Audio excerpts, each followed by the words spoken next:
জুতা পরে জানাজার নামাজ পড়া যাবে কি? আপনারা কি মনে করেন? যাবে? আলহামদুলিল্লাহ।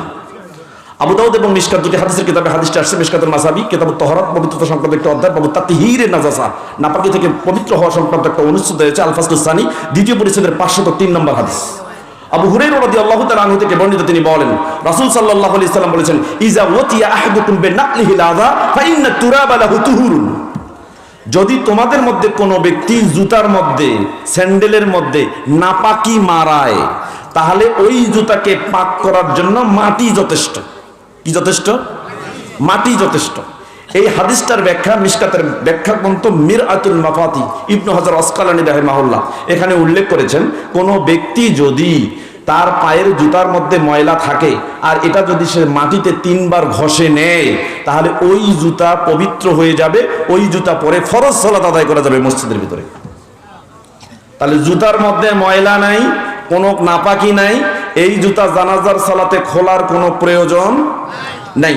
যদি জুতা পরিষ্কার থাকে তাহলে নিঃসন্দেহে ওই জুতা মারাই করারও প্রয়োজন নাই, ঘষার প্রয়োজন নাই, ওই জুতা পরেই জানাজার সালাত আদায় করতে হবে। আরেকটা জিনিস মনে রাখবেন, জানাজার সালাত পূর্ণাঙ্গ সালাত নয়। কি নয়? পূর্ণাঙ্গ সালাত। এটা হলো দোয়ার অনুষ্ঠান। কিসের অনুষ্ঠান? দোয়ার অনুষ্ঠান। আল্লাহ নবী মুহাম্মদুর রাসূলুল্লাহ সাল্লাল্লাহু আলাইহি ওয়াসাল্লাম বলেছেন, ইবনু মাজাহ, আবু দাউদ এবং মিশকাতুল মাসাবি কিতাবুল জানাইজ, জানাজার সংক্রান্ত একটা অধ্যায় রয়েছে। বাবুল মাশি বিল জানাজাতি ওয়াস সালাতি আলাইহা, জানাজার পিছনে চলা এবং সালাত আদায় করা সংক্রান্ত একটা অনুচ্ছেদ, আল ফাসলুস সানি দ্বিতীয় পরিচ্ছেদের 1674 নম্বর হাদিস। আল্লাহ নবী সাল্লাল্লাহু আলাইহি ওয়াসাল্লাম বলেছে, ইজা সাল্লাইতুম আলাল মাইয়িত ফাখলিসু লাহু দুআ। যখন তোমরা কোনো ব্যক্তির জানাজার সালাতে দাঁড়াবে, যখন জানাজার জন্য দাঁড়াবে, তখন তার জন্য একনিষ্ঠভাবে দোয়া করো। এই হাদিসের ব্যাখ্যা মিরাতুল মাফাতিস সাহিবে আওয়াম তিনি বলছেন যে এখানে দোয়ার কোনো পরিসীমা নাই। ইমাম যে দোয়াগুলো পড়বে, মুসল্লিও সেই দোয়াগুলো পড়বে। তাহলে এটা একটা দোয়ার অনুষ্ঠান। এখানে আপনি মৃত্যু ব্যক্তির জন্য যত ইচ্ছা দোয়া করতে পারবেন, হাদিসে বর্ণিত যে দোয়াগুলো আছে নবী সাল্লাল্লাহু আলাইহি ওয়াসাল্লাম থেকে।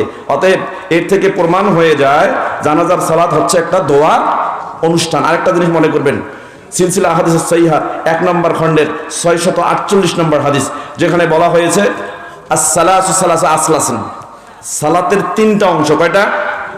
1 নম্বর আত-তুহুর, পবিত্রতা, 2 আর-রুকু, 3 as-সুজুদ। জানাজার সালাতে কি রুকু সাজদা আছে? আছে? নাই।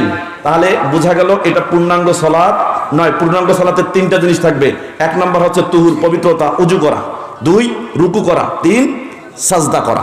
এই 3টা থাকলে এটাকে পূর্ণাঙ্গ সালাত বলা যাবে। কথা কি বুঝতে পারছেন? তাহলে জানাজার সালাত পূর্ণাঙ্গ সালাত নয়, এটা হচ্ছে দোয়ার অনুষ্ঠান। এখানে দোয়া করবেন। এমনকি এই সালাতের মধ্যে যদি কোনো ব্যক্তি দাঁড়ায়, পায়ের মধ্যে যদি জুতা পরা থাকে, স্যান্ডেল পরা থাকে, তাহলে অবশ্যই পায়ের সাথে পা মিলিয়ে দাঁড়াবে এবং জুতা খোলার কোনো প্রয়োজন নেই যতক্ষণ পর্যন্ত এমন ময়লা আটকে না থাকে যে ময়লা মাটিতে ঘষার পরেও দূর করা না যায়। কথা কি বুঝে পাইছে? আল্লাহু তাআলা আলাম।